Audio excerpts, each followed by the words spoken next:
오늘 강의는 소아 청소년기의 치아 관리와 미니스크류 치아 교정을 주제로 소아치과 박기태, 교정과 경승현 교수님께서 각각 강연해 주시겠습니다. 그럼 먼저 강의를 해주실 박기태 교수님을 소개해드리겠습니다. 큰 박수 부탁드립니다. 네, 박기태 교수님은 성균관 의대 교수, 삼성서울병원 소아치과 과장으로 재직 중이시며 소아 청소년 교정치료, 치아우식 예방 및 수복 등에 대해 진료와 연구를 하고 계십니다. 그럼 교수님 강의 부탁드립니다. 네, 안녕하십니까. 날씨도 추운데 이렇게 오시느라고 수고하셨습니다. 치과에는 이제 여러 가지 분야가 있는데요. 요즘에는 이제 많이들 아시지만, 예를 들어서 뭐 이가 빠졌을 때 이를 해내는 보철과라든지 아니면 잇몸이 상했을 때 이제 잇몸 치료를 받게 되는 치주과라든지 그런 이제 몇 가지 전문과로 이제 나눠져 있습니다. 그 중에서도 이제 제가 맡은 과는 이제 소아치과입니다. 소아치과는 애들이 태어난 그 0세부터 대개 한 중학교 3학년이나 아니면 뭐 고등학교 3학년까지도 이렇게 전반적인 치아 관리와 예방 그리고 뭐 교정 치료라든지 그런 것을 이제 맡고 있는 분야입니다. 제가 오늘 말씀드릴 내용은 소아 청소년기의 치아 관리인데요. 처음에는 아이들이 태어나서부터 0세부터 어떻게 변화가 일어나고 어떤 문제가 있는지 거기에 대해서 먼저 말씀을 드리고요. 두 번째로는 소아 청소년기의 교정적인 문제, 그리고 마지막으로 소아 청소년기에는 아이들이 이제 또 많이 다치고 또 외상을 받는 그런 시기이기 때문에 치아 외상에 대해서 마지막으로 부모님들이 아셔두면은 좋을 만한 그런 내용을 말씀드리도록 하겠습니다. 그래서 일단 아이들이 이제 태어나게 되면은요, 이가 없는 이제 잇몸만 가지고 이제 태어나게 되는데, 그렇다고 해서 이가 어느 순간에 갑자기 생기는 것은 아니고, 임신 8주부터 치아는 이제 만들어지기 시작합니다. 그래서, 임신 중에, 산모의 건강이 치아 건강에 어느 정도 영향을 미치게 되고요. 그래서, 출생 시에는, 특히 아래쪽에는 이가 이제 나올 준비를 거의 다 마친 상태이고, 윗니에도 치관 부위는 거의 다 이제 형성이 되어 있는 그런 시기가 되겠습니다.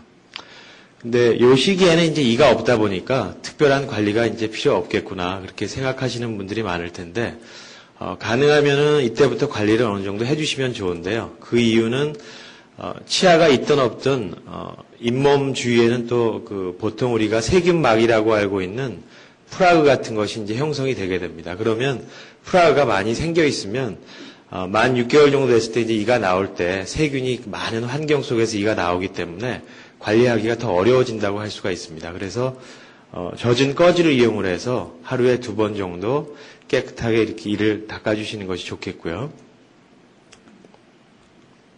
그리고 이제 6개월 정도가 되면은 이렇게 하얗게 앞니가 이제 나오기 시작합니다.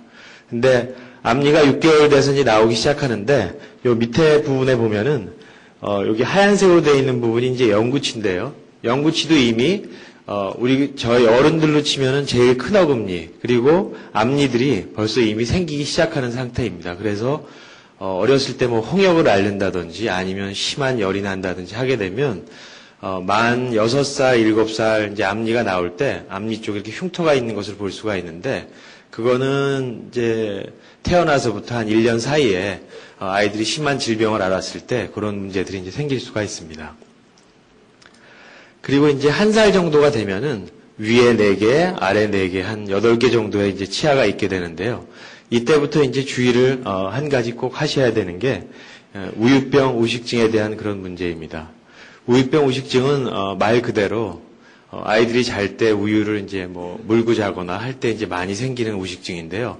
워낙 진행도 빠르고 썩는 그런 이에 대해서 치료하기도 힘들고 하기 때문에 예방이 특히 중요하다고 할 수가 있습니다.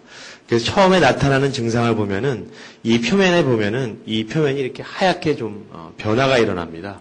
그래서 이런 부분이 이제 일종의 썩는 겁니다. 이것도. 그래서 이렇게 이제 진행이 되다가 어느 정도 조금 진행이 되다 보면은 이렇게 치아의 그 표면 부위가 깨져나가고요. 이 안쪽에 갈색 상아질 부분이 나타나게 됩니다. 그래서 이미 이 정도까지 이제 진행이 되면은 보통 흔히 우리가 알고 있는 이를 갈아내고 떼우는 그런 치료가 이제 필요하게 됩니다.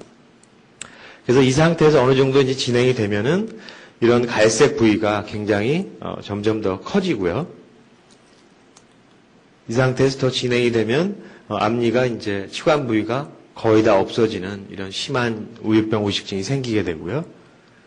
이 상태에서 더 진행이 되면 치아 그 안쪽에는 저희가 흔히 그 신경이라고 알고 있는 그런 부분들이 있거든요.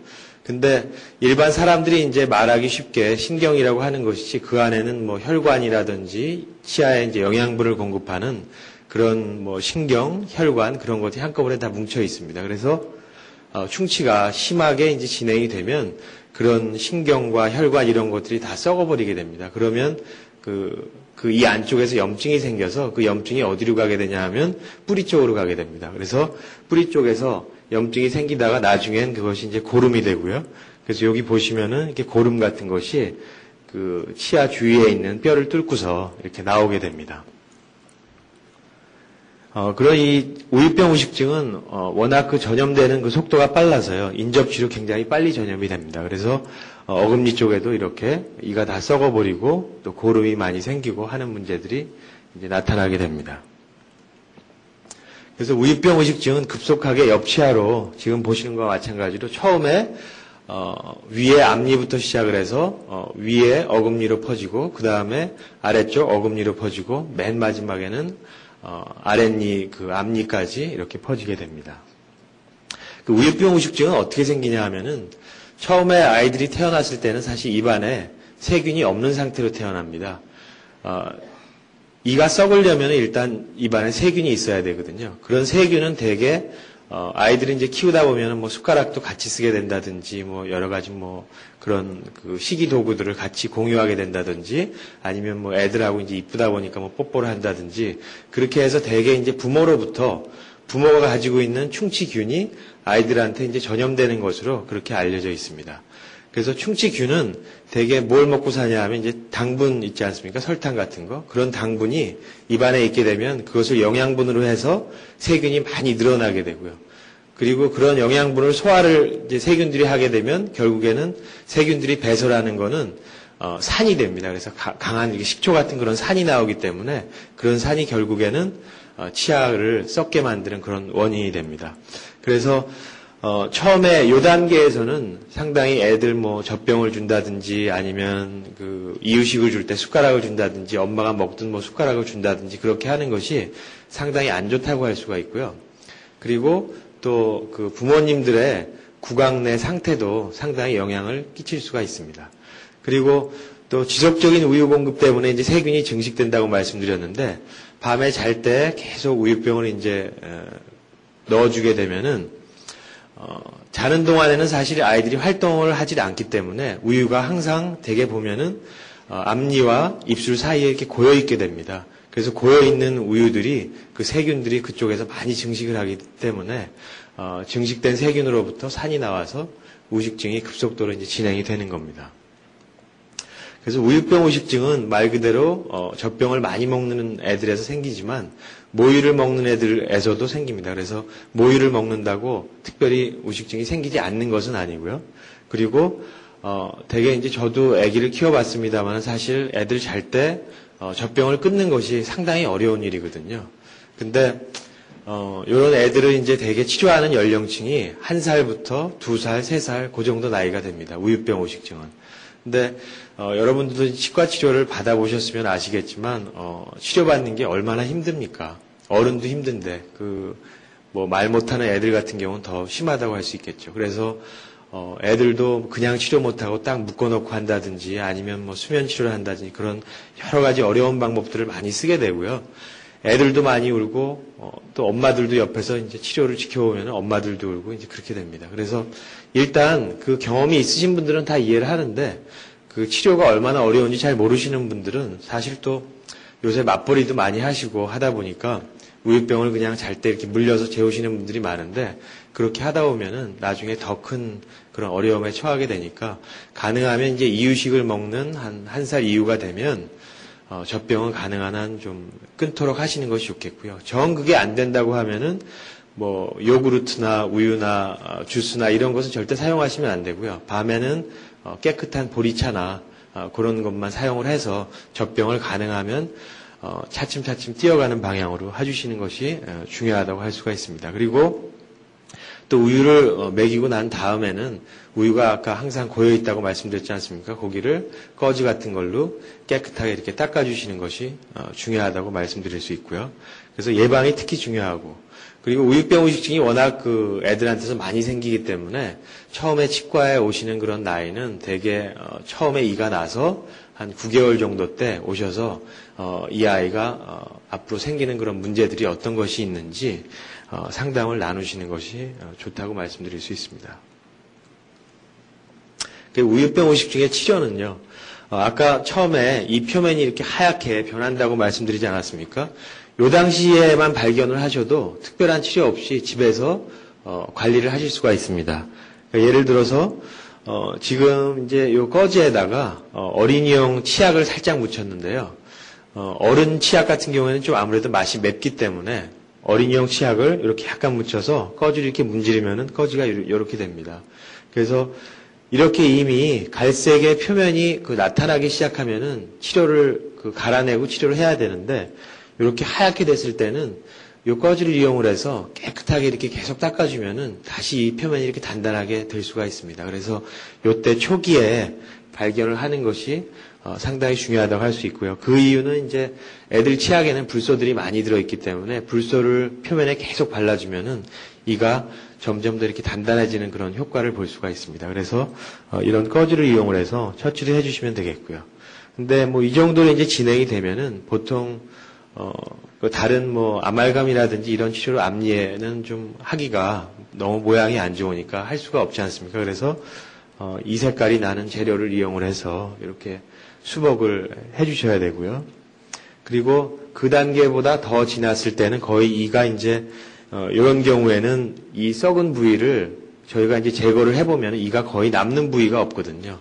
그런 경우에는 아까 말씀드린 하얀색 재료를 이용을 해서 우리가 이를 다시 만들어줄 수가 없습니다. 그래서 이런 경우에는 이런 금속과 이런 레진 계통의 치아 색깔을 이용을 해서 다시 수복을 해줘야 되고요. 그리고 또 심한 경우에 아까 이제 고름이 생기는 경우, 그런 경우 보셨지 않습니까? 그런 경우에는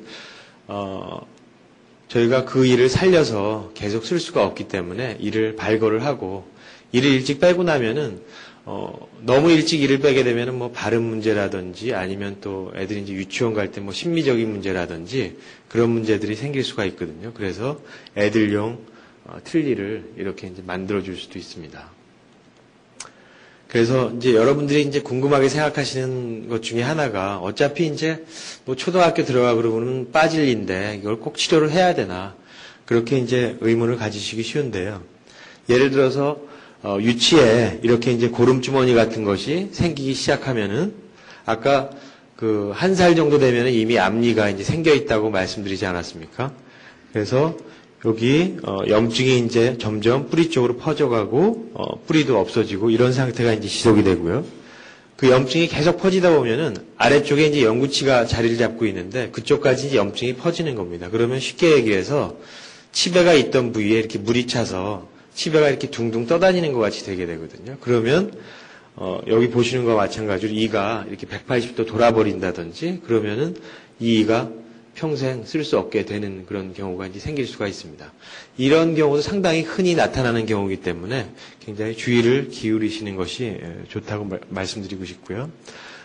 이 여자애 같은 경우도 한 8살 때 병원에 왔는데 요 앞니가 하나 났는데 나머지가 안 나서 이렇게 병원에 왔습니다. 그래서 다른 데도 문제가 많은 애였지만 역시 사진을 찍어보니까 이가 이렇게 돌아가서 나올 수 없게 돼버린 그런 경우였습니다. 대개 그래서 영구치가 날 때는 좌우로 대칭으로 나는 경우가 많습니다. 그래서 한쪽이 났는데 이가 반대쪽 이가 나지 않는다, 한참 동안 나지 않는다 그러면 뭔가 좀 이상이 있나 의심을 한번 해보는 것이 좋습니다. 그래서 치과에 가셔서 엑스레이 촬영을 해보신다든지 그렇게 확인을 해주시는 것이 좋겠고요.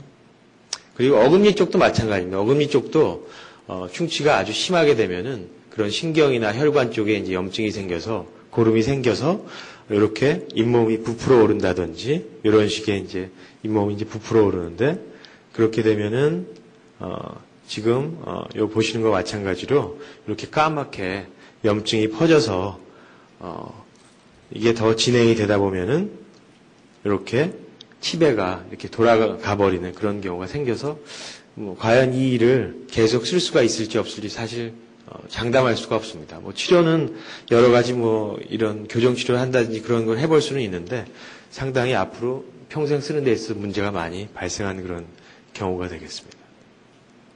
그리고 또 유치의 또 하나의 기능 중에 하나는 원래 영구치가 나올 수 있는 그런 자리를 확보를 하고 있는 겁니다.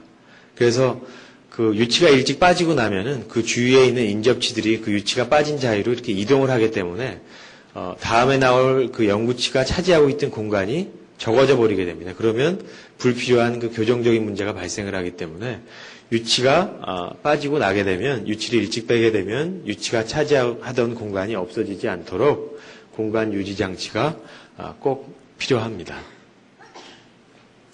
그래서 이제 이런 우여곡절 끝에 한 3살 정도가 되면 3살 정도가 되면 위에 10개, 아래 10개, 총 20개의 유치가 다 이제 만들어지게 됩니다.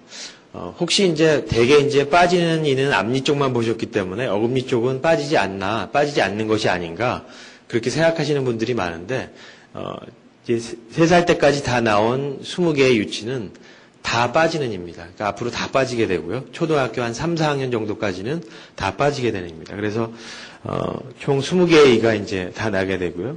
이때 보게 되면 어떤 애들은 이 사이가 이렇게 듬성듬성 어떻게 보면 좀 보기 싫게 나는 경우도 있고요. 또 어떤 애들은 아주 이쁘게 이렇게 나는 경우도 있는데 유치가 나올 때는 이렇게 공간이 좀 있게 나는 게 오히려 정상적인 겁니다. 이렇게 따닥따닥 붙어 있으면 초등학교 한 1, 2학년 때 이제 이가 나올 때 얘가 어릴 때는 이가 굉장히 이뻤는데 이가 나올 때는 굉장히 보기 싫게 나네요. 이렇게 얘기하시는 분들이 많은데 그런 경우는 대개 영구치가 나올 때는 앞니를 비교해 보면은 어른의 그 앞니가 훨씬 애들이보다 크지 않습니까? 그런 이들이 나오려면은 공간을 훨씬 많이 차지하기 때문에 이렇게 이 사이에 공간이 있는 것이 이제 정상이라고 말씀드릴 수가 있고요. 그래서 그렇지 않고 이가 좀 촘촘하게 난 경우에는 대개 이제 7살, 8살 정도 되면 앞니가 특히 이제 공간이 없어 이렇게 많이 삐뚤삐뚤하게 나고 하는 이제 원인이 되게 됩니다. 그래서 이제 이때 이가 다 나게 되면은 어른들과 마찬가지로 정기적인 매일매일 하는 그런 칫솔질이라든지 이런 것이 이제 꼭꼭 필요한데요. 대개 하루에 아침 저녁 2번 양치질 하는 것은 대개 알고 계시거든요. 근데 더 중요한 거는 애들 같은 경우에 이제 집에서도 보시면 이를 이제 닦긴 닦는데 한 15초 요 정도 한 번 슥싹슥싹 이렇게 닦는 경우가 대부분이거든요. 근데 그렇게 닦게 되면은 사실 이를 안 닦은 거하고 비교해서 큰 차이가 없습니다. 왜냐하면 이를 안 닦인 부분이 대부분이기 때문에 제가 말씀드리고 싶은 거는 차라리 저녁 때 한 번을 닦더라도 깨끗하게 한 번을 닦는 게 훨씬 효과적입니다. 하루에 3, 4번을 15초씩 닦는 것보다는 차라리 자기 전에 한 번 깨끗하게 닦는 게 훨씬 효과적이고요. 그리고 또 이 사이에는 저희가 양치질만 해가지고는 이가 깨끗하게 닦여지질 않습니다. 그래서 이 사이에 음식 찌꺼기 같은 것이 계속 끼기 때문에 그런데 치실을 이용을 해서 우리가 깨끗하게 해주질 않으면 이 사이사이에 이렇게 이제 충치가 이제 생기게 됩니다. 그래서 제가 이제 환자들한테 항상 말씀드리는 게 어떻게 말씀드리냐 하면은 치실을 또 아이들 같은 경우에는 이 윗면도 많이 썩지만 이 사이가 특히 많이 썩거든요. 그러니까 치실을 해주시는 것이 중요한데 여러 번 하면은 여러 번 할수록 더 좋습니다. 근데 어른들도 잘 안 하는데 애들 여러 번 하기 힘들지 않습니까? 그래서 밤에 이를 닦기 전에 치실을 이용을 해서 이 사이를 한번 깨끗하게 닦아주시고 그리고 치약을 이용해서 이를 닦으시면 치약 속엔 대개 불소가 많이 들어있습니다. 그래서 이 사이를 치실을 이용해서 한번 닦고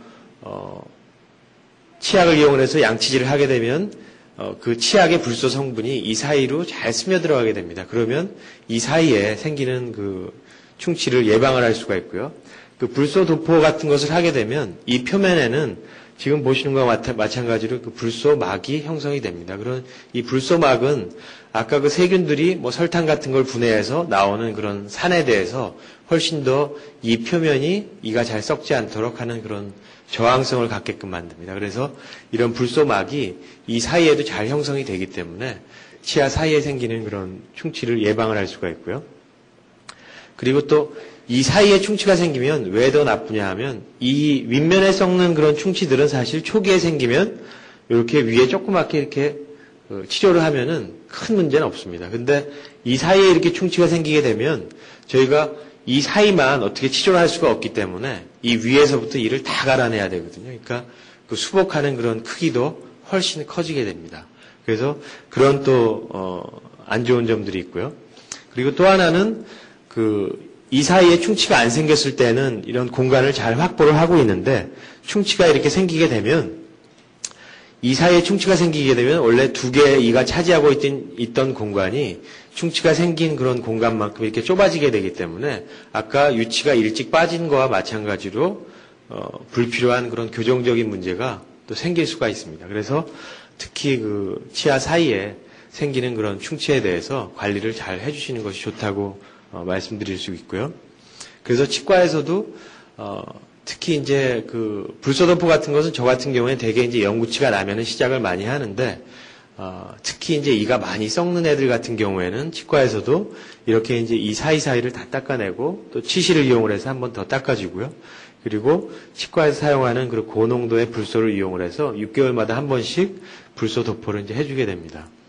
치과에서 사용하는 불소는 일반 그 치약 속에 들어있는 불소하고 거의 성분은 비슷합니다. 근데 농도가 한 100배 정도 셉니다. 그래서 일반 사람들이 이렇게 그 사용을 하실 수는 없고요. 치과에서만 이제 쓸 수 있는 그런 고농도의 불소이기 때문에 치과에서 6개월에 한 번씩 불소 도포를 해주고 그 집에서는 불소 치약을 이용을 해서 이 사이사이를 잘 닦아주시고 그리고 또 요즘에 뭐 많은 학교에서 불소 양치를 뭐 일주일에 한 번 한다든지 그렇게 복합적으로 해주시는 것이 충치 예방에 있어서 제일 효과적인 것으로 현재까지 알려져 있습니다.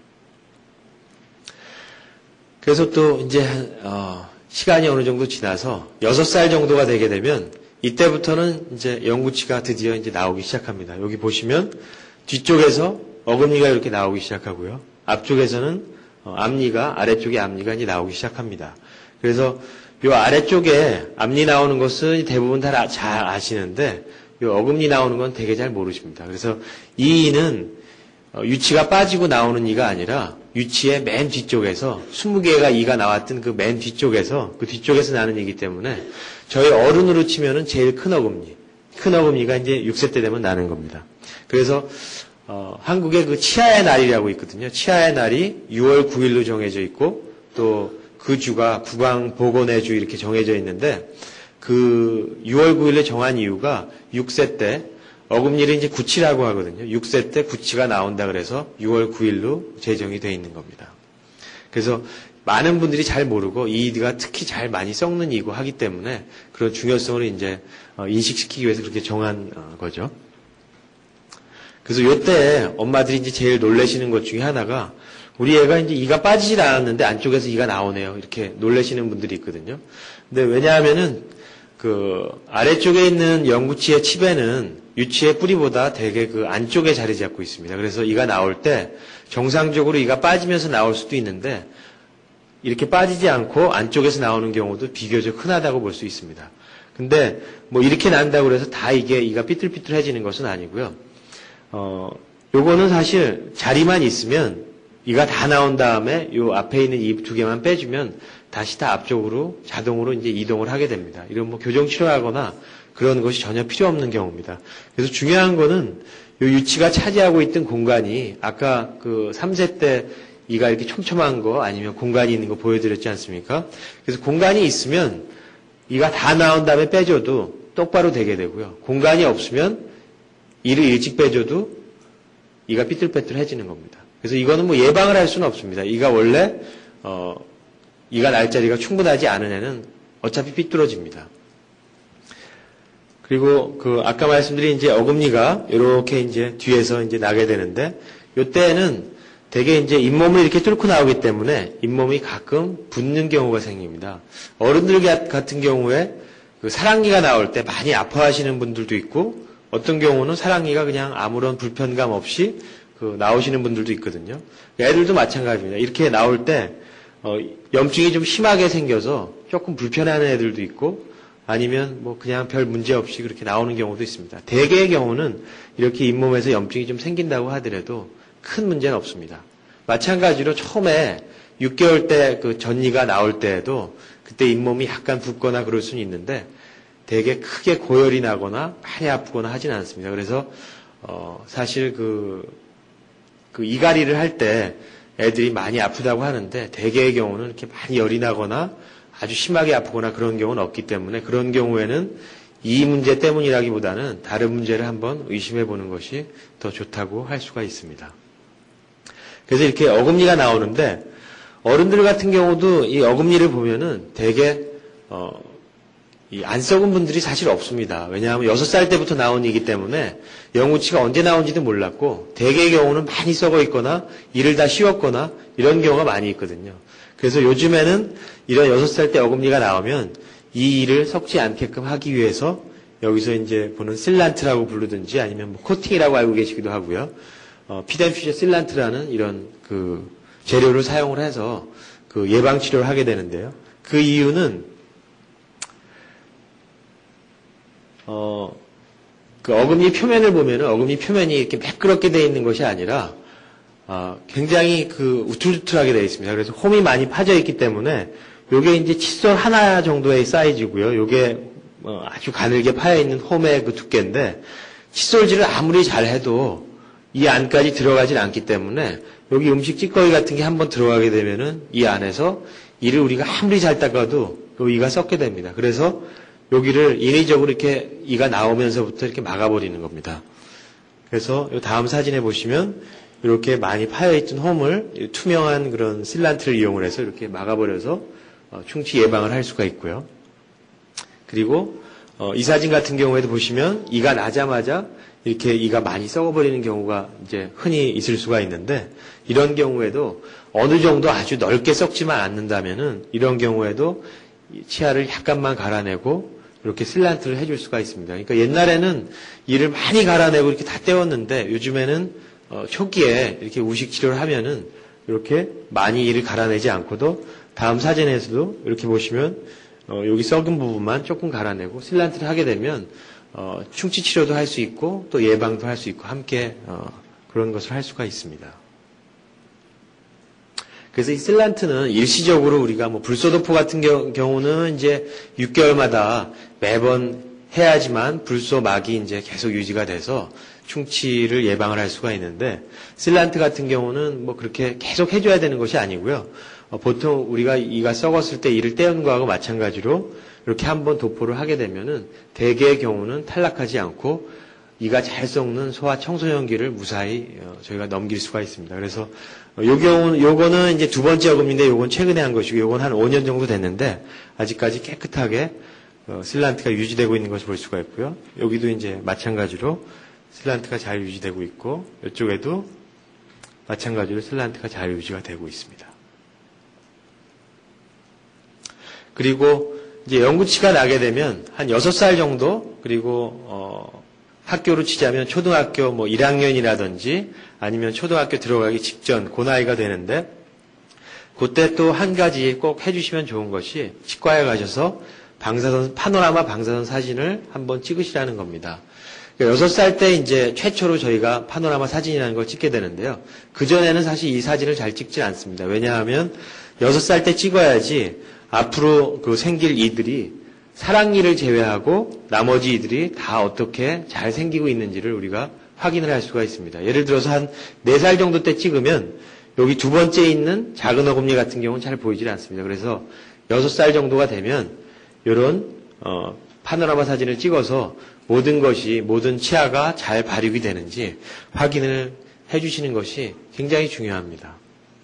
그래서 이 사진에 보시면 여기 얘 경우에도 이렇게 여기 나오는 이제 이게 송곳니고요. 여기가 어른으로 치면은 첫 번째 있는 작은 어금니, 그리고 여기가 이제 두 번째 있는 작은 어금니가 있어야 되는데 이렇게 이가 없습니다. 여기 위에는 앞니가 4개 있는데 앞니 중에 가운데 2개 말고 그 옆에 있는 2개가 여기 없는 경우고요. 굉장히 흔합니다. 이런 경우가. 그렇기 때문에 꼭 확인을 하시는 것이 중요하고요. 이 사진에는 또 이렇게 결손치도 있지만 얘 같은 경우는 또 과잉치도 같이 갖고 있었습니다. 과잉치는 뭐냐 하면 말 그대로 원래 이가 없어야 되는데 불필요한 이가 하나 더 있는 겁니다. 그래서 그런 경우에는 이가 이렇게 거꾸로 박혀 있는 경우도 있고요. 그래서 이런 경우 꼭 확인을 한번 하시는 것이 중요하고요. 그리고 또 어떤 문제가 있냐 하면 되게 이제 송곳니 같은 경우는 자리가 많이 부족할 때 이가 엉뚱하게 나는 경우가 있습니다. 그래서 가끔 TV 같은 걸 보시면 연예인 중에도 그 덧니가 이렇게 튀어나온 사람이 있는데 대개 이제 그게 덧니가 아니라 송곳니입니다.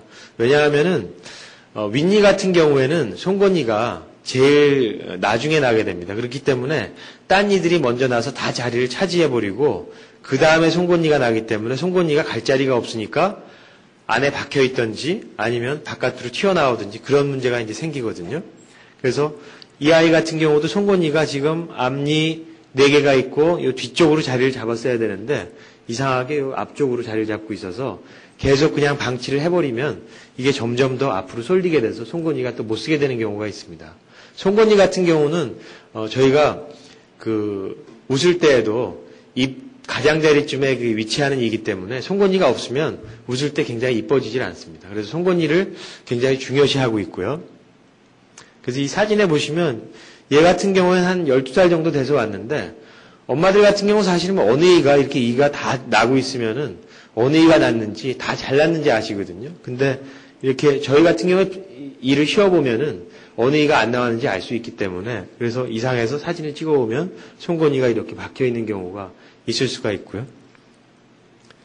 그래도 얘 같은 경우는 다행히 교정치료를 해서 송곳니를 똑바로 나오게끔 하긴 했는데 이 송곳니가 원래 앞쪽으로 많이 파고 들어갔었기 때문에 이 앞니의 뿌리가 많이 녹아버린 것을 볼 수가 있습니다. 그래서 이 앞니도 앞으로 평생 쓰기에는 굉장히 약해져 있는 그런 경우가 생길 수가 있습니다. 그래서 영구치가 나오기 시작하는 한 6살 이후에는 뭐 제가 말씀드린 그런 것들을 이제 중요시해서 관리를 해주시는 것이 좋겠고요. 그래서 이제 대개 초등학교 1학년부터 뭐 2학년, 3학년 초기까지 만 7살, 9살을 거치면 대개 이제 앞니가 뭐 이런 식으로 이제 나게 됩니다. 이렇게 옆으로 이렇게 삐뚤어져서 나오기도 한다든지 아니면 이렇게 아래쪽에는 이가 삐뚤빼뚤하게 약간 삐뚤어져서 난다든지 아니면 이 사이에 공간이 이렇게 있다든지. 그래서 대개 이런 세 가지 경우는 다 그 정상적인 것으로 보고 있습니다. 그래서 앞니가 처음에 나올 때는 아주 이쁘게 그렇게 나오는 경우는 잘 없습니다. 오히려 이렇게 나오는 경우가 대부분이고요. 그리고 특히 아래쪽의 앞니 같은 경우도 대개는 그 아래쪽의 앞니는 공간이 좀 부족하기 때문에 대개 이렇게 이가 많이 삐뚤어집니다. 그리고 여기 위에 앞니 같은 경우에도 처음에는 공간이 어느 정도 좀 남아있다가 나중에 송곳니가 나올 때 공간이 완전히 이렇게 다 좁아지게 됩니다. 그래서 이런 경우는 다 정상적인 경우이기 때문에 그렇게 놀라시거나 걱정을 하시거나 그러실 필요는 없다고 말씀드릴 수 있고요. 다만 이제 비정상적으로 앞니 사이가 이렇게 많이 벌어져 있다든지 그런 경우는 대개의 경우 여기 그 과잉치가 있다든지 하기 때문에 원인이 있을 겁니다. 이렇게 생기는. 그래서 한 3mm 정도까지는 그게 수학적으로 이렇게 딱 정해져 있는 건 아닙니다만 대개 3mm 정도까지는 정상적인 거다. 이렇게 저희가 생각을 하고요. 3mm가 이제 좀 넘어버리면 뭔가 좀 비정상적인 것이다. 이렇게 저희가 판단을 하고 있습니다. 그래서 9살, 10살 되면은 대개 초등학교 3학년, 4학년 그 기간을 거쳐서 저희가 흔히 알고 있는 위에 그 송곳니를 제외한 아래쪽에 송곳니, 작은 어금니, 그리고 위에 작은 어금니 둘, 그런 것들이 이제 빠지고 새로 이제 나오게 되고요. 그리고 12, 13세 정도가 되면, 그러니까 초등학교 6학년 아니면 중학교 1학년 정도, 그 정도 나이가 되면 사랑니를 제외한, 그때는 이미 이제 사랑니도 어느 정도 보이는데, 사랑니를 제외한 총 14개, 위에 14개, 아래 14개, 총 28개의 이가 이렇게 나게 됩니다. 그래서 이제 이렇게 되면은 저희가 이런 그 청소년기에는 특히 어른들에서 많이 발생하는 그런 치주병보다는 치아 의식증이 많이 생기기 때문에 종합적인 그런 정기적인 관리를 해주시는 것이 굉장히 중요한데요. 그래서 치과에서 6개월마다 불소도포를 꼭꼭 해주시고, 그리고 필요시에는 영구치가 이제 나올 때마다 이가 썩을 만한 그런 형태를 갖추고 있으면 슬란트를 도포를 해주시고, 그리고 아까 보여드린 파노라마 사진도 뭔가 이가 자리가 많이 부족하고 비정상적인 그런 소견이 있을 때에는 정기적인 그 파노라마 사진을 찍어서 치아 발육이 정상적으로 되는지 확인을 한번 해주실 필요가 있고요. 그리고 또 이때는 조금 이따 이제 이어서 말씀을 드리겠지만 교정적인 문제도 잘 관리를 해주시는 것이 이제 중요하다고 할 수가 있습니다. 그래서 이 환자 같은 경우는 한 12살, 13살 뭐 이 정도 됐다고 볼 수가 있는데요. 이렇게 이가 썩어버리면 평생 이런 환자 같은 경우 사실 얼마나 고생을 많이 하겠습니까?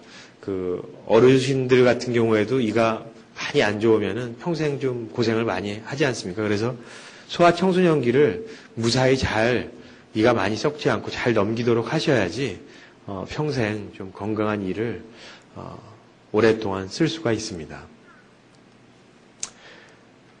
이제 다음에 말씀드릴 내용은 이제 교정적인 문제인데요. 저희가 사람의 얼굴을 보면은 뭐 여러 가지 형태가 있습니다. 몇 가지 이제 유형을 말씀드리면 이제 아래턱이 좀 더 많이 튀어나온 이제 주걱턱이 된다고 하죠. 그런 유형이 있고 또 그와는 반대로 위에 입술이 아랫입술보다 많이 튀어나오는 그런 형태도 있을 수 있고요. 그리고 위아래가 입술이 다 같이 많이 튀어나오는 그런 형태가 있을 수 있고요. 또 하나는 이제 옆에서 봤을 때 얼굴 모양이 굉장히 반듯하게 이렇게 똑바로 되어 있는 그런 형태가 있을 수 있는데 쉽게 말씀드려서 저희가 애들이 처음 태어났을 때는 이 두개골도 아직 완전히 두개골이 양쪽에 있는 두개골이 붙어 있지 않는 상태가 돼서 숨 쉴 때 여기서 이렇게 숨 쉬는 그걸 느낄 수가 있지 않습니까? 그게 이제 점점 자라면서 뼈들이 이제 붙어버리는데요. 여기 안면골 쪽도 마찬가지입니다. 그래서 어른이 되면 이 뼈들이 이 얼굴을 형성하는 뼈들이 완전히 다 형성이 돼서 그 사이사이가 다 골화가 돼서 그러니까 뼈 조직으로 다 이어져서 그러니까 어른의 얼굴로 딱 굳어지기 때문에 그때는 얼굴 모양을 이제 바꿀 수가 없습니다. 근데 애들 같은 경우는 그런 뼈들이 완전히 골화되지 않은 상태이기 때문에 뭐 모든 애를 다 같이 뭐 이효리 같이 이렇게 만들 수는 없습니다, 사실. 그렇게 만들 수는 없지만 어느 정도까지는 아주 비정상적인 그런 게 일찍부터 보이면 그런 것을 충분히 우리가 힘을 가해서 변화를 줄 수가 있습니다. 그래서 치과라고 그래서 항상 저희가 이만 보는 게 절대 아닙니다. 그거보다 더 중요하게 생각하는 것이 얼굴의 형태입니다. 그래서 다음과 같이 항상 저희가 옆에서 얼굴을 항상 주시를 합니다. 그래서 이 꼬마가 과연 이 얼굴의 모양이 어떤 식으로 발육이 돼 나가는지 그게 굉장히 중요하다고 할 수가 있고요. 대개 이제 치과적인 문제는 이만 보시기 때문에 이만 위에가 대략 뭐 아래쪽만 어느 정도 좀 덮으면 아무 문제가 없는 줄 알고 치과에 안 오시는 경우가 이제 대부분인데 그렇게 하지 마시고 애들의 얼굴을 잘 보시고 특히 주걱턱 같은 경우는 유전적인 경우가 많기 때문에 뭐 엄마나 아빠나 턱이 좀 나오는 문제가 있다든지 아니면 또 반대로 위에가 나오는 문제가 있다든지 그런 경우에는 애들 얼굴도 잘 보셨다가 그런 문제가 좀 생긴다 싶으면 일찍 치과에 가서 교정적인 문제가 없는지 확인을 한번 하시는 것이 굉장히 중요합니다. 그래서 저희가 교정적인 진단을 할 때, 교정 치료를 할 때는 처음에 이제 교정 진단을 하게 되는데, 교정 진단이, 교정 치료를 할 때 있어서 제일 중요한 부분 중에 하나입니다. 그러니까 교정 치료는 사실 뭐 장치도 여러 가지 장치도 있을 수 있고, 또 선생님들에 따라서 방법도 여러 가지로 이제 달라질 수가 있는데, 이 진단은, 이 환자를 과연 언제 어떤 방법으로 얼마만큼 시작을 해줘야 될 것인지 그것을 이제 정하는 과정이기 때문에 교정 진단이 교정 치료를 시작할 때 가장 중요한 부분이라고 말씀드리고 싶고요. 그리고 이 환자에서 보시면은 지금 보시면 이렇게 아랫니가 윗니를 덮는 이제 주걱턱 같은 경우거든요. 그래서 이런 환자 같은 경우도 저희가 이만 보는 게 아니라 이렇게 얼굴 사진을 찍어서 같이 진단에 이제 활용을 하게 되는데 그 이유는 이 환자 같은 경우에도 얼굴을 잘 보시면 아래 턱은 보통 뭐 저희도 그 여러분들하고 마찬가지입니다. 보통 사람의 눈으로 이제 보는 거죠. 얼굴을 봤을 때 아래 턱은 비교적 정상인 것 같은데 위에가 좀 굉장히 합죽한 것 같다. 그런 느낌이 좀 들지 않습니까? 그래서 이 환자는 주걱턱이긴 한데 아래 턱이 이렇게 많이 나오는 주걱턱이라기보다는 위에 턱이 아래 턱에 비해서 좀 덜 자라는 그런 형태의 주걱턱인가 보다. 저희가 이제 그렇게 판단을 하게 되는 겁니다. 그래서 이런 얼굴 사진과 치아 사진을 교정 치료를 하는데 저희가 이제 활용을 하게 되고요.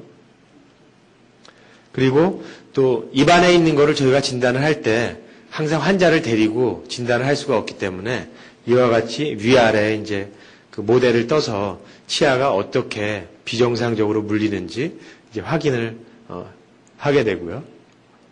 그리고 또 하나는 이제 그 손 사진을 찍게 되는데 그 이유는 성장 클리닉 같은 데 보면 성장판 같은 거 확인한다고 그러지 않습니까? 저희도 마찬가지입니다. 그래서 손 사진을 찍게 되면 요 사이사이에 있는 관절이 애들 때랑 어른 때랑 전혀 다릅니다. 그리고 애들이 성장을 하는 거는 그 애들을 키워보셨으니까 아시겠지만 키도 매년 똑같이 자라는 게 아닙니다. 예를 들어서 여자애들 같은 경우는 초등학교 뭐 한 3, 4학년 때 굉장히 많이 큰다든지 아니면 또 딴 집에는 뭐 5, 6학년 돼서 많이 큰다든지 그렇게 성장의 피크가 있습니다. 그래서 그럴 때 대개 이제 통계적으로 보면 아래턱이 많이 나오는 그런 시기가 대개 키가 많이 자라는 시기하고 일치하기 때문에 그런 시기를 저희가 이제 이런 손사진을 통해서 성장의 단계가 이 아이가 어디에 와 있는지 아니면 성장의 단계를 이미 지나쳐 버렸는지 그래서 성장을 이용한 교정치료를 할 수가 있는지 아니면 얘는 차라리 기다렸다가 나중에 이미 시기를 놓쳤기 때문에 수술을 해야 되는지 그런 것을 이제 정하게 됩니다. 그리고 또 하나는 이제 그 안면고를 옆에서 찍는 사진을 찍어서 위에 턱뼈와 아래 턱뼈가 옆에서 봤을 때 정상적인 위치 관계를 가지고 있는지 아니면 위에 턱의 성장이 적은지 아니면 아래 턱이 과도하게 나왔는지 그런 것을 알기 위해서 이런 이제 그 세팔로메트릭 사진이라는 그런 사진을 또 찍게 되고요. 그리고 또 하나는 아까 보여드렸지만 파노라마 사진을 통해서 전체적인 이의 발육이 정상적으로 일어나는지 그런 것을 저희가 확인을 해서 종합적으로 이제 판단을 해서 이런 자료들을 가지고 저희가 이제 교정 진단과 치료 계획을 이제 세우는 겁니다.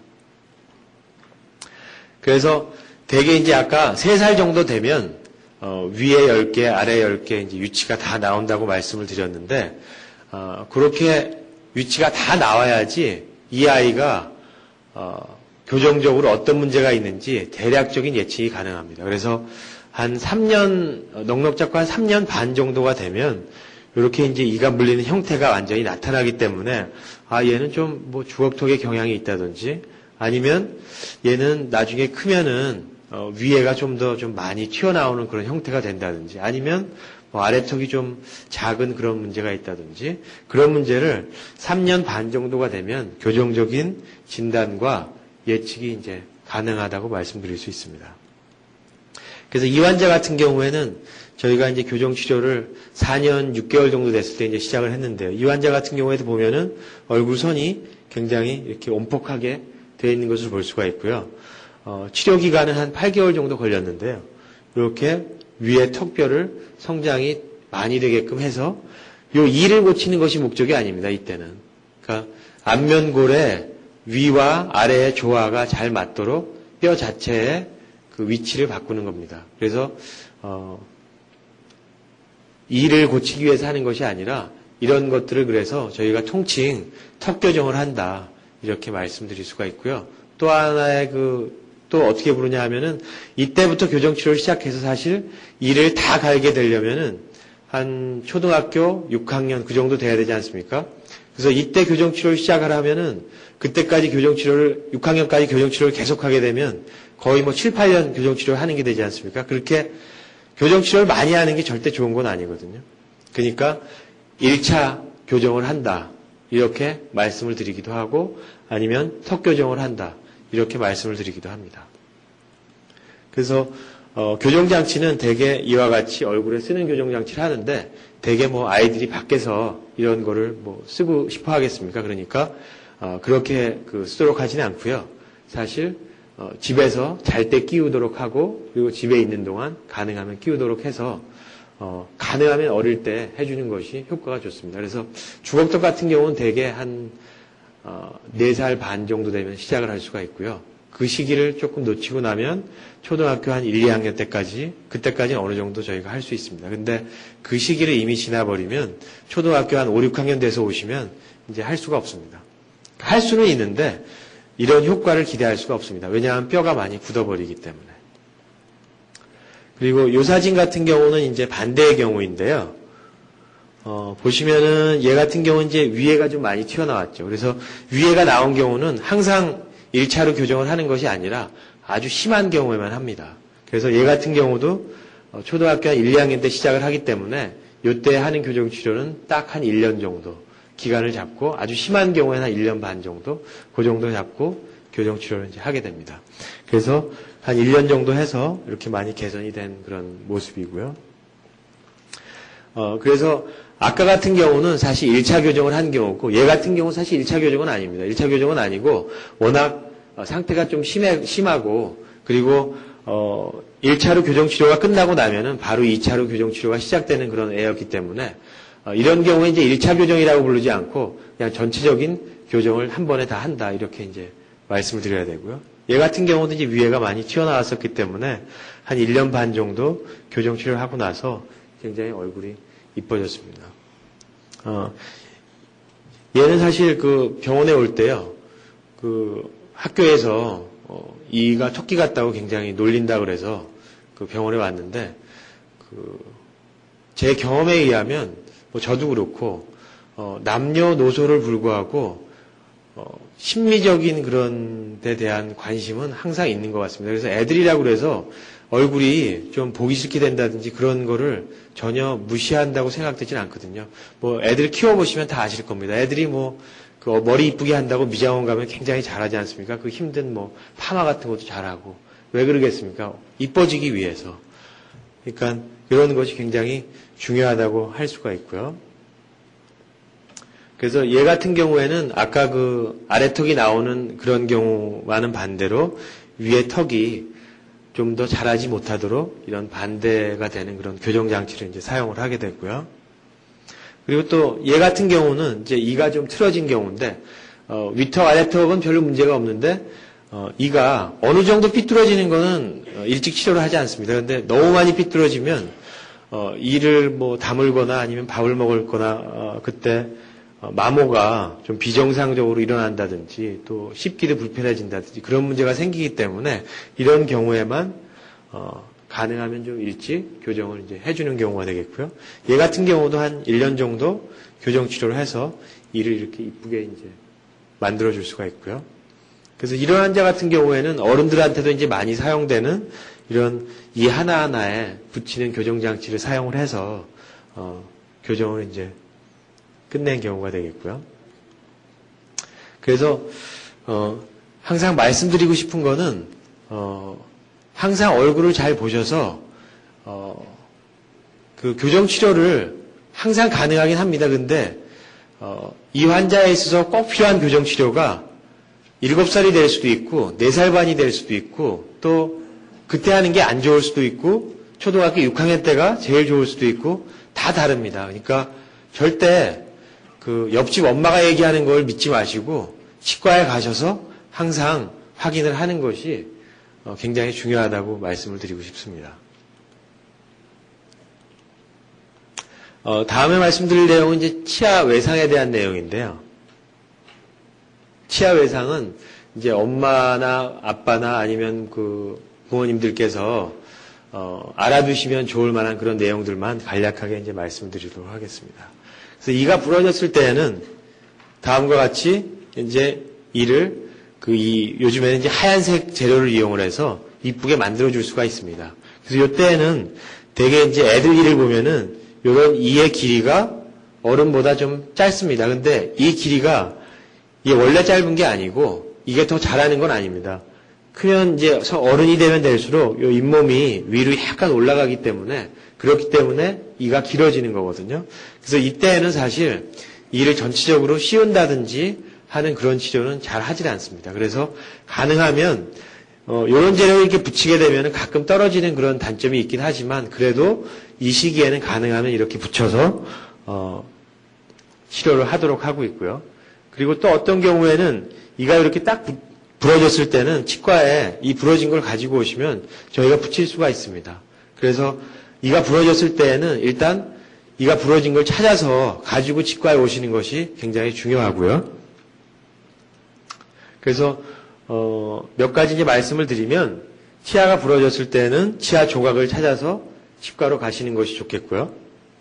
치아 조각은 또 너무 건조해져 버리면 색깔이 조금 변합니다. 이가 이 입안에는 항상 침이 있기 때문에 항상 습한 상태로 있거든요. 근데 이가 너무 건조해 버리면 색깔이 좀 변해 버리기 때문에 치아 조각을 붙여도 아주 이쁘게 안 되니까 치아 조각이 건조되지 않도록 물에 보관하셔서 치과로 오시는 게 좋겠고요.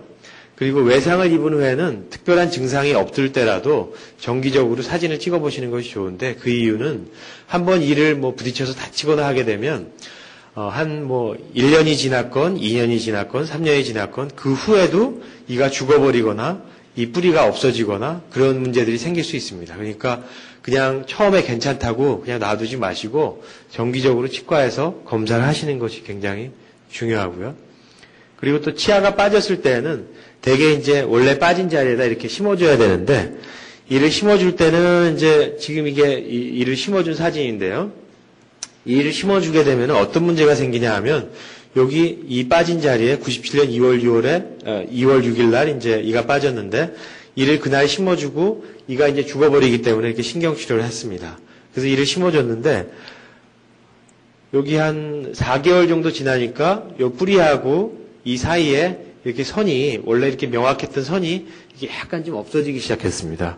그래서 한 3년 정도 지나니까 이렇게 뿌리가 다 없어져 버렸습니다. 이런 일들은 왜 일어나냐 하면은 이를 심는 시기를 너무 늦게 심어줘서 이런 일들이 많이 생깁니다. 그래서 이 뿌리에는 이하고 원래 그 치조골을 연결하는 그런 조직들이 있기 때문에 그런 조직들이 이가 건조하게 되면은 조직들이 빨리 죽어버립니다. 그래서 그런 조직들이 죽어버리면 이를 심더라도 그 뿌리가 다 녹아버리게 됩니다. 그러니까 그런 것을 주의를 하셔야 되겠고요. 그래서 치아가 빠졌을 때에는 흰 우유에 가능한 한 빨리 보관해서 치과로 이동하시라고 그랬는데 통계적으로 보면 다른 좋은 재료들도 있지만 주위에 있는 쉽게 구할 수 있는 재료 중에 흰 우유가 이를 보관을 했을 때 제일 효과가 좋다고 알려져 있습니다. 그래서 흰 우유가 없을 때면 차라리 생수에 담그시더라도 그냥 건조되는 것보다는 훨씬 낫습니다. 그래서 가능한 한 빨리 치과로 이동하시는 것이 좋고요.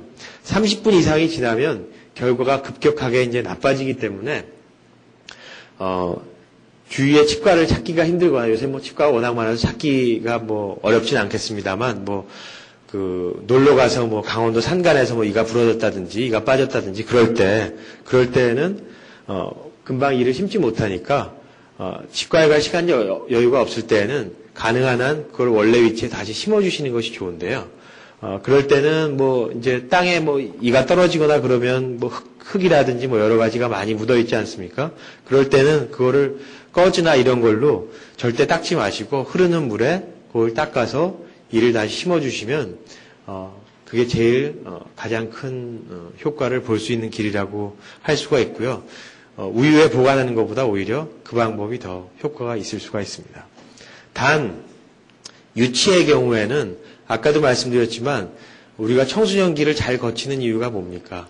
그러니까 평생 건강한 영구치를 평생 동안 잘 간직하기 위해서 하는 거기 때문에 유치의 경우에는 그때 좀 보기 싫게 되는 게 싫다고 유치를 심어버리면 그때 염증 같은 게 생기면 아까 보셨던 그런 사진에 치배가 돌아간다든지 그런 문제가 만에 하나 생길 수가 있기 때문에 유치의 경우에는 절대 심지 않도록 하시는 것이 좋고요. 이상으로 이제 오늘 치아 외상을 비롯해서 다른 말씀을 이제 많이 드렸는데요. 마지막으로 말씀드리고 싶은 거는 요즘에 어른들 같은 경우에도 이가 다 빠졌을 때도 그렇고 뭐 임플란트를 한다든지, 임플란트 같은 경우는 이제 굉장히 값도 고가입니다. 그래서 몇백만 원이 들어간다든지 아니면 몇천만 원이 들어간다든지 그렇게 들어갈 수가 있거든요. 근데 그런 치료를 받는다고 하더라도 자기를 쓰는 것만 하겠습니까? 그러니까 나중에 이미 그 늦은 다음에 몇천만 원을 투자하시는 것보다 소아 청소년기를 거치시는 동안 정기적으로 검사도 하고 치료도 하고 하셔서 좋은 그런 그 튼튼한 치아를 청소년기를 거칠 때까지 유지하도록 하시는 것이 훨씬 그 효과적이라고 말씀드릴 수가 있겠습니다. 이상으로 마치겠습니다.